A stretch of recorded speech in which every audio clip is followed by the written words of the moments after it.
So often I've wondered, what are we going to do about classical music? It's an art form I fell completely in love with, aged about 15 years old, and I started going to concerts regularly, almost every single week at the Birmingham Symphony Hall, which, by the way, I think is a world-class venue. But even there, and even at the most amazing concerts in Birmingham, I'd so often find myself surrounded by a sea of white hair. And it's there that I started to puzzle about, what do we do to save classical music? How can we get more people to love this art form and to actually show up and see concerts? And that experience over a longer time horizon is a large reason why I started my channel, Inside the Score, because I wanted to share my enthusiasm and my love of this art form. And I thought perhaps maybe I'll convert a few more listeners into music lovers and concert goers. But what Aubrey is doing is changing the game on a much more systemic level. So I first discovered Aubrey Bergauer's work on Instagram only a few months ago, but it instantly resonated with what I think a lot of us know to be true, that classical music has a problem, and there are changes that need to be made if we're going to attract new audiences. And Aubrey is spearheading an extraordinary transformation in concert hall culture across the USA. She's been hailed as the Steve Jobs of classical music by The Observer. She's been making significant differences at major institutions, including the California Symphony, as well as the Seattle Symphony, Seattle Opera. In fact, within 5 years with the California Symphony, she helped increase their audience by nearly 100%. She quadrupled the size of their donor base, and she completely bucked the typical trends of modern concert organizations. So quite simply, Aubrey knows that if you need to solve the arts problem, then you need to solve a business problem. And that problem is, how do we attract new audiences to concert halls? And perhaps more importantly, how do you then keep and nurture those new audiences so that they become long-lasting concert goers? So I'm extremely excited to talk with Aubrey. I've thought about this issue a lot, but Aubrey is actually on the ground doing it, and she's made great waves by doing it. So welcome, Aubrey.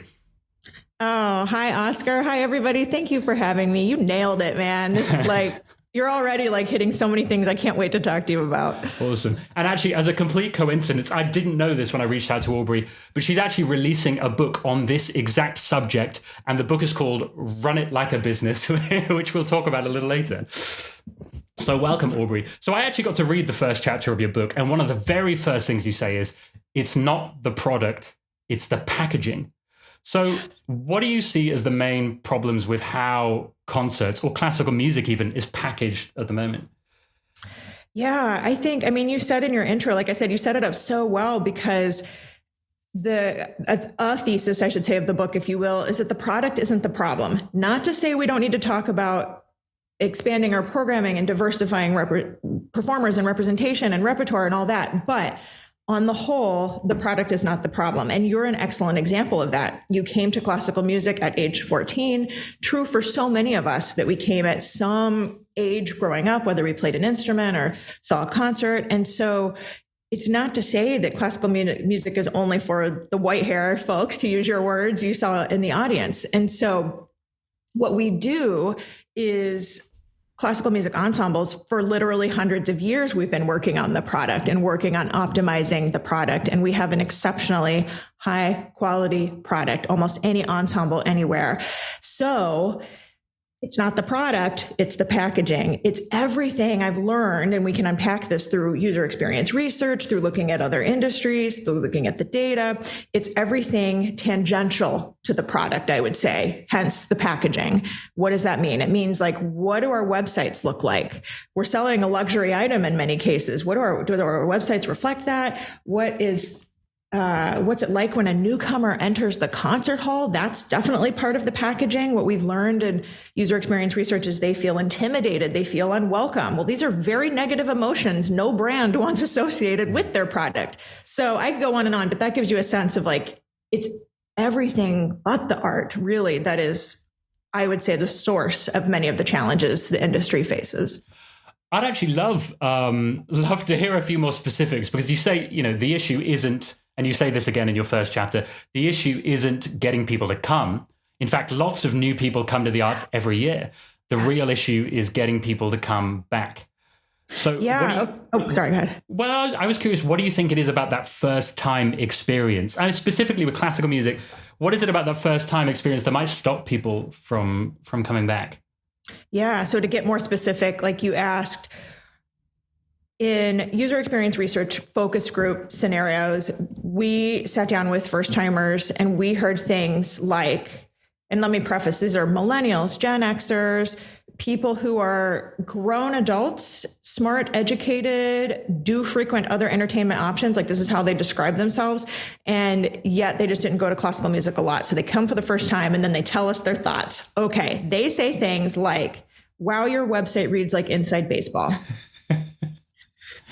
Okay. Meaning it's too so much to quote them, so much technical language and jargon. I think this is very interesting. I live in San Francisco, so there's a lot of tech around here, right? And yet they're not talking about Silicon Valley. They're talking about an orchestra when they say there is so much technical language and jargon on your website.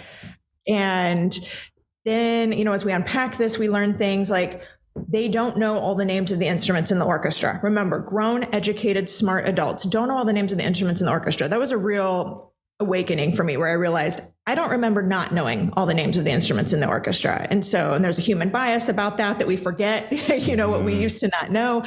But okay, no shame in that, but that's information that we can use. So then when they go to the concert and then they get the program book and it says instrumentation, 222 or whatever, or oboe, listen to the melody as it passes from the oboe to the violin. They don't know what that means. This is what became clear. So technical language, jargon, vocabulary words. They also said things to us like, we want to know, is this concert a romantic comedy or a tragedy? They said, we cannot tell by composer names alone. So you start putting some of this together, and what happens on most classical music websites, it is a list of repertoire on the program page. We're playing this, this, and this by these three composers, overture, concerto, full symphonic work, and they don't know what any of that means. And so, like I said, no shame in that. That's just intel for us. And so to get to your question, that's some specific data we got, but what does this have to do with who's coming and not coming back? So nationwide, true in the US, the retention rate for first-time attendees is only about 10%. So in other words, 90% of first-time attendees at symphony orchestras never come back. And so, as you said, we say we need new audiences, we need younger audiences, but the reality is the data show we are selling tens of thousands of tickets to new audiences every year, and 90% of them aren't coming back. So it's not necessarily a new audience problem. That's a retention problem. That's a dreadful attrition rate. And I actually had an experience quite recently. There was a concert the other week at my favorite hall in Birmingham, and it wasn't an easy piece, to be honest. And I think most people can agree some pieces are harder or less newbie friendly than other pieces. It was Shostakovich's Ninth Symphony, not even Shostakovich's easiest piece. But there were like 50 to 100 school kids there. And some of them were from my old school. I don't know if they were hosting an event, and I don't know why the concert hall chose that piece for the event. But these kids came out of the concert hall, and I went to the teacher to say hello because it was my old school. And they came out of it looking pale because they hadn't been told anything about the music. Most of them weren't going to buy a program because it's £5 each. And, even though it does come online, they don't necessarily have time to read it all before they've eaten their food and they sat down in the thing. And so they come in there, listen to a difficult piece of music. And I thought, there's a lot of people at a young, impressionable age who just aren't going to come back again, which I felt was a great shame. So I wonder, I'm curious on your thoughts on this. Education in schools, at least for music, is not there like it once was, certainly in British schooling. Do you think true in the US too? For sure, right. True in the US too. Not the same as it once was. Yeah.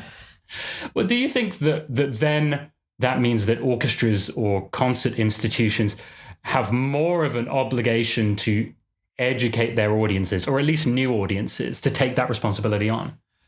Yeah. So what I've learned is, the short answer is yes, we have an obligation. And I say obligation because what I say, and I write this in the book too, but marketing equals education. That's where we're at now. Marketing equals education. That's true for any brand of any industry. Anybody who's familiar with content marketing, that's what it is. It's education, it's storytelling over overtly selling, buy now, click here, that kind of thing. And so, first of all, that's just the nature of consumer behavior today. But also, if we start putting these things together, we're saying that children are not taught the same baseline foundational music education that prior generations had, then it is on us as a brand, as an organization, to fill in that knowledge gap for them, to provide that education so that they have that baseline understanding, so that they can come and experience Shostakovich 9 and it makes sense. Even things like we've learned, like even just telling people the length of the piece really makes a difference. So we're not talking about like the most radical changes in the universe here. We're talking about, they don't know a typical overture is 10 to 12 minutes long, followed by the concerto that's 20 to 24 minutes long and 3 movements with an intermission, followed by a 45 to 50 minute full symphonic work. It's like, right, if we just tell them that, that suddenly makes a difference in their listening expectations. So that's just one example, but then you get into storytelling, and there's so much we could say about Shostakovich and his life that so many of us learned at some point along the way. And so there's just a lot we can do. And this is an asset that classical music organizations have. We have stories to be able to tell in plethora. We have composers, we have performers, we have so many different stories, the historical context and at the time something was written, and we can do that without being so musicological about it, so that a newcomer can read those stories and understand. And that is modern marketing. It is education. So how then might education like that be packaged in a more modern concert experience? Would it be before the concert? Would it be in the concert? I'm just curious what your thoughts are on packaging that.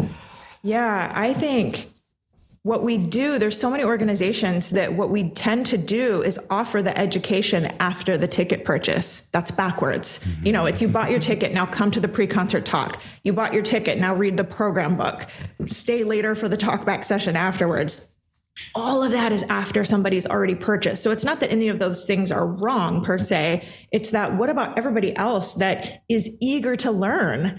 And we've kind of cut that channel off to them. So I would say flip it and instead give our educational content away freely.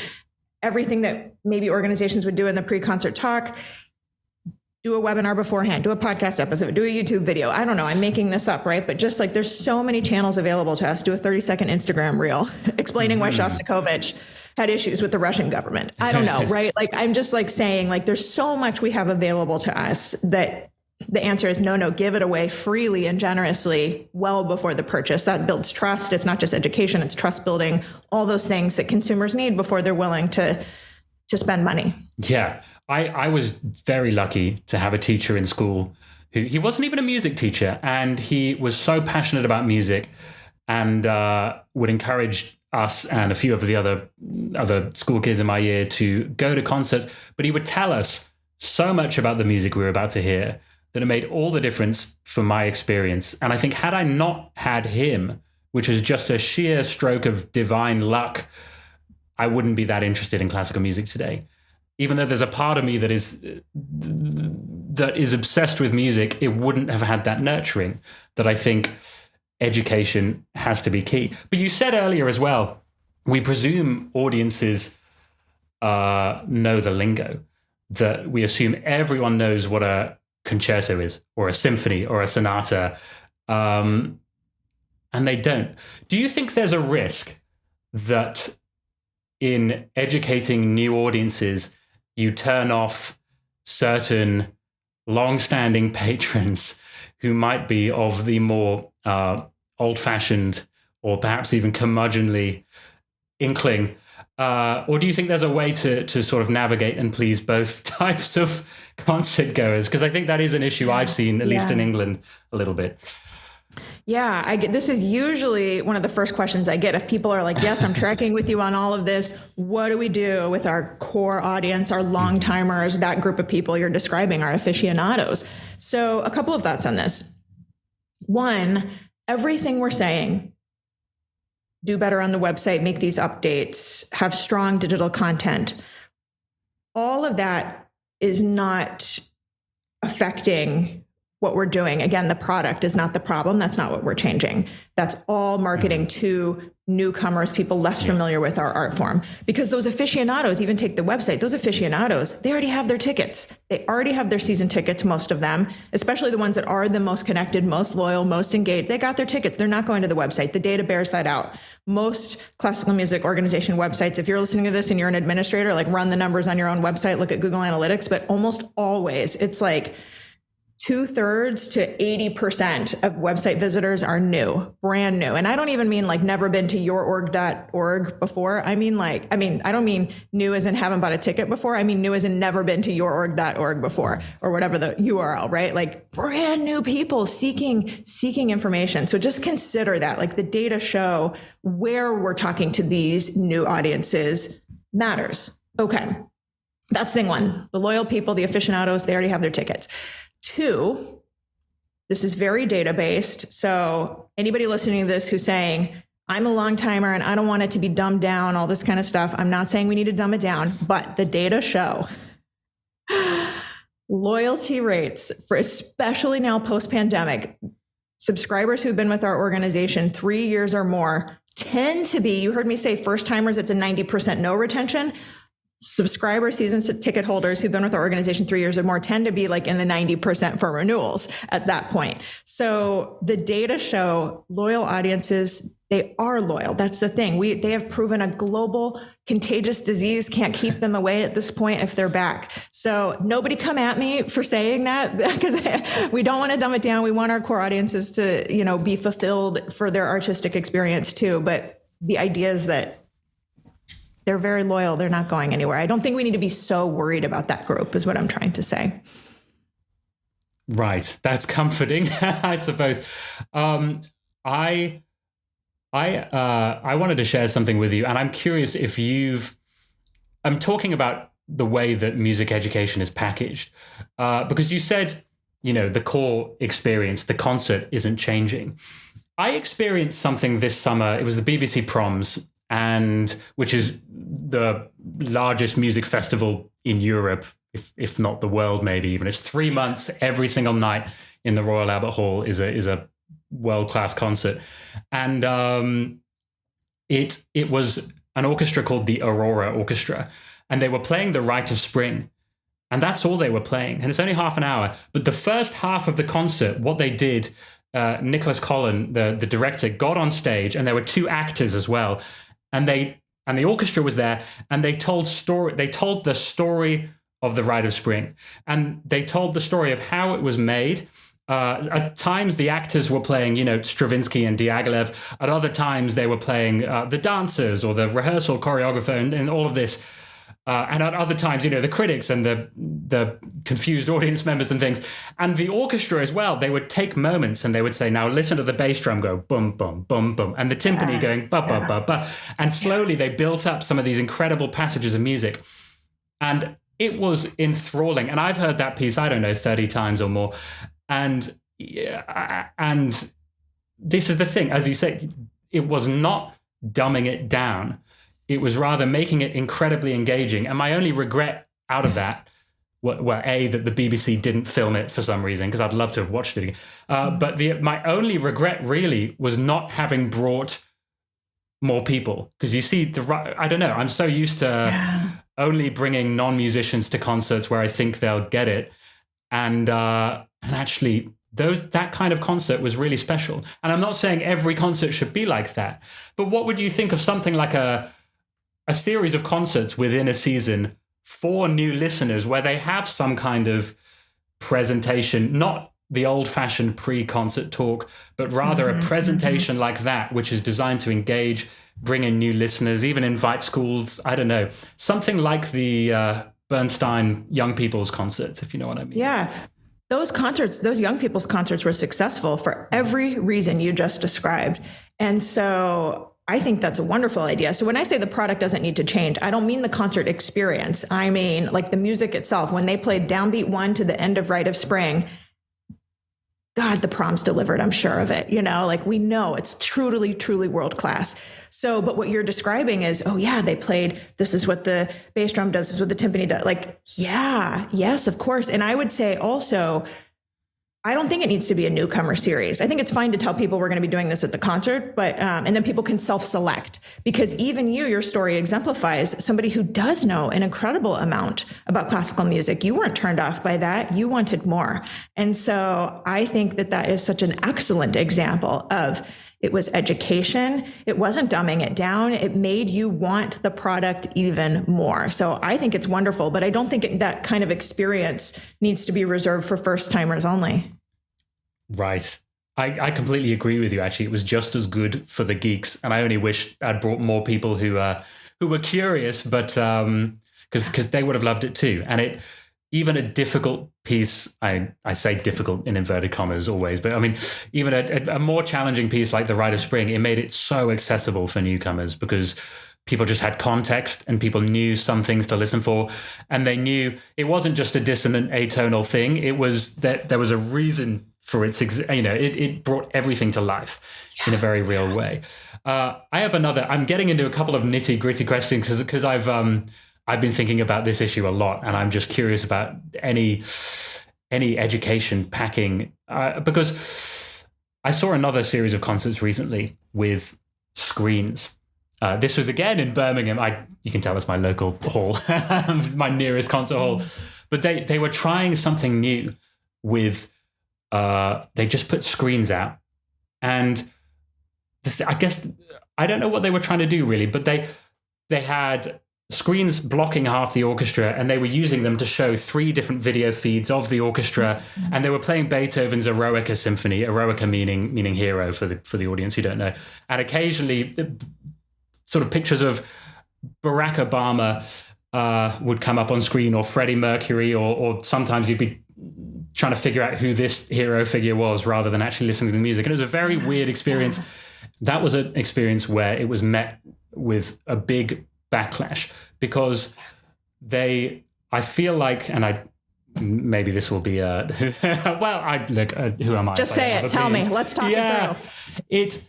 It was a negative experience for a large number of people because it missed the mark. They said, our reasons for doing this is because we need to increase concert attendance and we need to find new ways to package concerts. However, the screens you had 4 different places to look at once and you didn't know where to look. The hero thing was, well, I'm not against new ideas, but it didn't.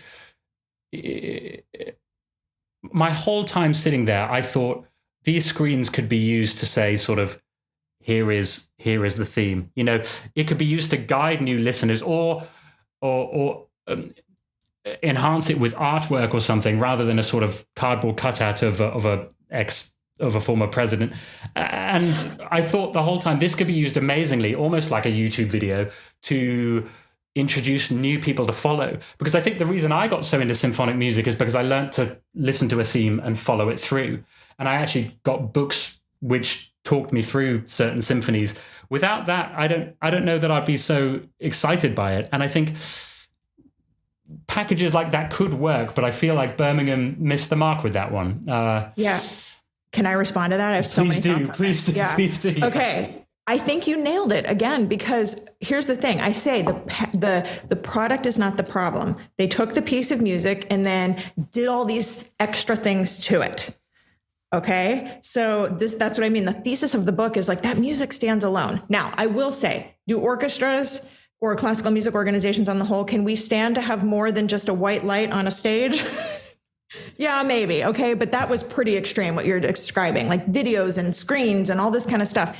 And like, that's really far. That's way beyond just having like a different lighting rig. Right. And so what my mind is thinking as you were sharing this is a couple of things. One, what you said about digital. What if they had spent that money and captured that and then released it as a digital product? It goes right back to education. Like digital content makes people want the in-person experience. That's actually a whole chapter in the book. That's chapter 3, I think. Great digital content makes you want the in-person experience. It's not a product substitute. Okay. So what you just said, like kind of off the cuff, like, oh yeah, what if they put it on YouTube? Yeah, do that. Invest the money that way. Okay. The other thing is with this idea of like tinkering with the product and how much money did they spend for the screens and all of that. It's like, what if instead they had invested the time, money, resources, people, labor that they put into that, and instead put it into developing a slick website and an amazing retention plan that has some automation and triggered emails and things like that, welcoming people back. That would be a higher retention rate. Because let's just say, what if that concert had done really well? Maybe it was an experiment for them. I'm all in favor of experiments. So what if it had done really well? Are they going to reproduce that concert again and again and again and again? That sounds expensive to me. I don't know.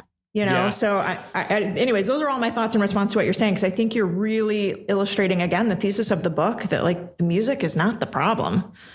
I'm curious about your thoughts on social media, though, actually, because I noticed, artists such as, you could name so many, but say Ray Chen, certain artists have a very popular social media account. And because of that, when they put on concerts, young people flock to them. And in his case, he's almost like a classical music celebrity, on TikTok, at least, in Instagram and everything. But do you think more orchestras or institutions should embrace social media? And if so, how?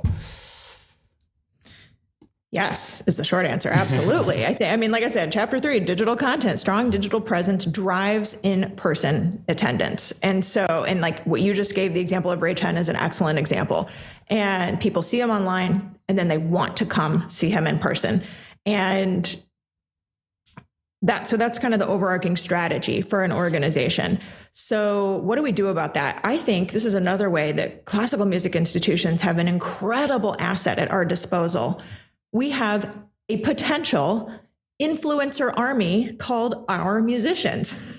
And so I know not every musician wants to have an online presence. Not everybody wants to get into that. Fine. But some do. And some would be happy to have some sort of training. There are a couple of orchestras, even the Philharmonia did some experimentation with this, of let's train our musicians for the ones who want it and want to opt into that, to have like some social media training and how can they have this presence online. So it's not just a strategy, it's that some organizations are looking into this. But, for any classical music organization, especially an orchestra, I would say anywhere from chamber music, you got 4 or 5 people all the way to a symphony orchestra, 70, 80, 90 people, any percentage of that to be this social media ambassador, influencer is what we call them now today. And to say, I've got this awesome online presence and it makes people want the in-person experience. Mm-hmm. That is just an opportunity waiting for us to seize, I believe. So as a sort of counter experience, do you think there's a fine line between using social media, but not demeaning not demeaning the art? Because I know there's one British opera house that only ever seems to post memes. And it posts memes about operas. And I think they're obviously measuring the engagement. And of course, lots of people like the memes and share the memes because they're funny. And whenever I see them, I think, yes, it's funny. It gets a lot of likes. It's not making me want to buy tickets to your opera. So I'm curious how, if you've seen any examples where it actually helps to build an audience rather than just make people laugh. Yeah, I think likes on social media is a bad metric. Likes on social media does not mean building an audience. So instead, if that opera house could measure, and maybe they are, but if they could, and they would say like those likes, any meme post that goes kind of viral and does well for us, we're able to track that X% of those people click through and buy tickets, and that's working, I would say great, then keep doing it. Maybe not that, right? Because a lot of organizations do just go for likes, which I would say is a false metric. So instead, it's more about and that is what organizations should be tracking. What is the through line? Yeah. Likes does not balance a budget at the end of the year. Likes does not pay the people on stage to be delivering the art they're delivering. So like I said, that's a really bad metric. So, tell me about it. But if we're trying to, this is where social media should be used to build trust. So every once in a while you jump on a meme, you jump on like something that's happening in the broader cultural zeitgeist. Sure, that also builds trust in a way if you're able to prove that you're relevant and on top of things. But if you're just going for likes, like I said, that's not necessarily building trust. So it really goes back to like, what is our goal as an institution? And the whole book is about, we've got to make money to fund our mission. And we do that by growing our audiences. And how do we grow our audiences? We build trust. We use that digital content to establish that, all these things that hopefully it starts coming together in this way. And that's my hope for the book, not to get all salesy about it right now, but to say, we get so distracted by shiny objects sometimes, like, oh, what if this thing does go viral? I'm pretty ruthless when it comes to, well, is it helping our bottom line? Yeah. Well, so you should as well, because the money really is the fuel for continue. At the end of the day, the bottom line is the bottom line, because it is what fuels the future of this industry that we absolutely love. I want to talk about your book in just a second, but I have one more. Maybe it's a difficult question. I hope it's not too difficult. But do you think there's a risk that classical music, and I think there's maybe less of an issue in America actually, but do you think there's an elitist problem, an image problem with classical music? Because I think in Britain, at least, it's often labeled as elitist or posh or exclusive. And I don't think it is. From my experience going to concerts, I don't think it is. But it's somehow wound up with that generic reputation from people who just don't know. And I'm wondering if that somehow connects with the packaging or the marketing. Because there are people out there who still think you need to wear a dinner jacket or a tuxedo in order to go to a concert and things. And there's this fear that only sort of posh snobs go, and so they'd be out of place there. And I'm wondering if there's anything in marketing or packaging that can help sort of ease those waters. Yeah, it's interesting. I have learned a bit about even just this question, the difference between British audiences and American audiences. About a year ago, I spoke at the Association of British Orchestras conference, and so got to learn like firsthand from a lot of people working in orchestras all across Great Britain. And what's interesting is, yes, there is a perception challenge for sure. I would say also true in the US, like so many times orchestras here and there, where they're like, oh, we have entry prices that are £20, $20. And it's like, that's not a price that breaks the bank for most people. Mm-hmm. And so, but not everybody knows that, right? And so what I think is interesting is, whenever we're talking about, and price isn't the only factor in terms of like having a elitist perception, but I'll talk about that as one variable and then talk about some other factors. But price is always a conversation about value, actually. Because so many people, we're paying what right now to go see Taylor Swift on tour, right? Yeah. Like we pay for things we value. Absolutely. And so price is just one factor in the perception is what I'm trying to say. Also, price aside, this goes back to the user experience research we talked about earlier. And what we heard from people was like, yeah, it feels expensive. And so we kind of unpacked that. And what we learned, anytime with user experience research, you want to get to the emotion, like what's the actual emotion they're feeling? And what we learned was the emotions are, I'm intimidated. I don't know what's going on. Therefore I don't know that I belong here. And when those are the emotions that people are feeling, then sometimes it gets expressed as that's elitist. It's not for me.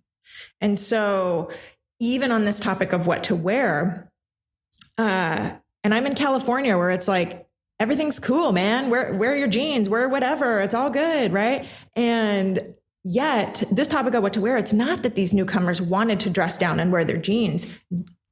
They wanted to know, how do I fit in so I look like I belong?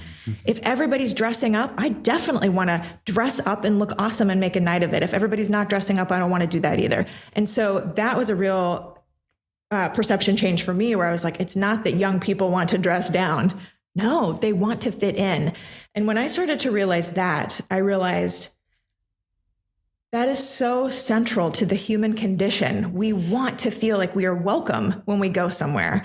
And whether it's somebody not knowing what to wear because the just whatever is kind of the norm and expected, or they don't know who Shostakovich is, like these are things that are making people feel unwelcome. And unwelcome is what leads to the perception of that's not for me, which sometimes gets coded as elitist or posh. Right. That's a great answer. And I think you're right as well, that there are slight differences in culture between America and Britain. But every time I've brought someone to the concert hall, whatever background they've been from, it's that myth of elitism has quickly been dispelled. And there might be other issues, difficulty sort of with the music or something, but that myth is quickly dispelled. And I think it's almost an issue of communicating that to new audiences that they are welcome, as you say. So I want to talk about your book because I'm excited to read the rest of it. I've only as it hasn't been released yet, I've had the first chapter, but I am excited. What was it that motivated you to write it? A lot of this type of conversation we're having right now, I was seeing these challenges, these persistent challenges in the field long before COVID. The prologue of the book talks about these challenges that COVID really exacerbated and accelerated. And so the challenges we're facing of growing audiences, getting our audiences to come back, growing our donor base. I know that's definitely more of an American problem than a European problem, because you all have so much more state funding, but that's changing in the UK too right now. I wouldn't count on that. Arts Council England, that opens up a whole can of worms. So, but all of this is to say these challenges aren't getting easier, everything I just named.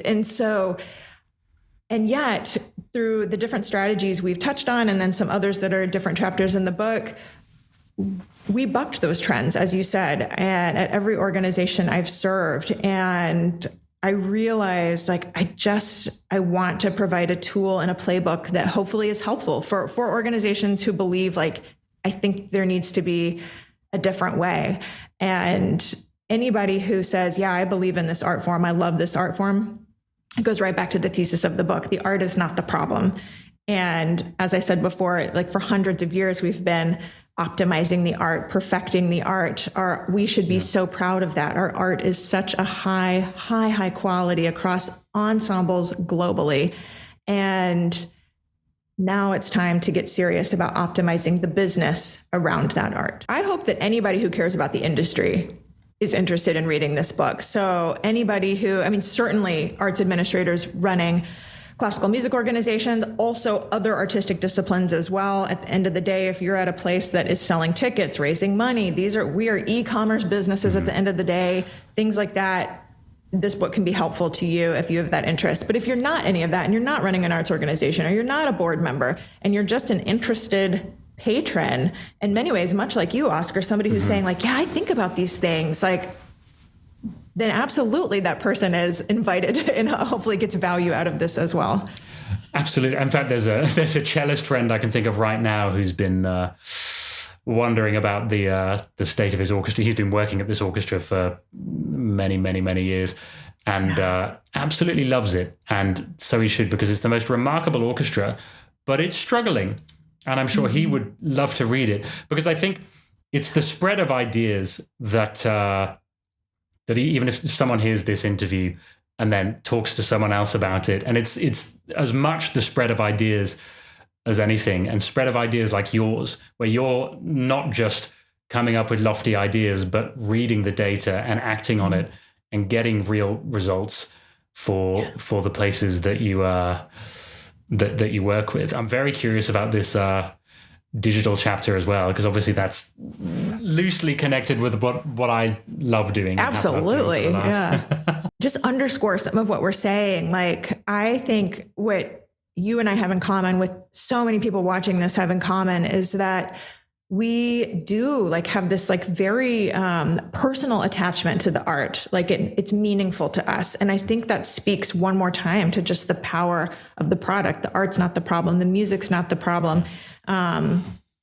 Even you mentioned, musicians. I have so many more musicians coming into my orbit now who are saying like, yeah, I'm thinking about what does this mean beyond playing my cello, And so for anybody like that, who's like, yes, I am a super fan of the art, and I want it to exist for a long time to come.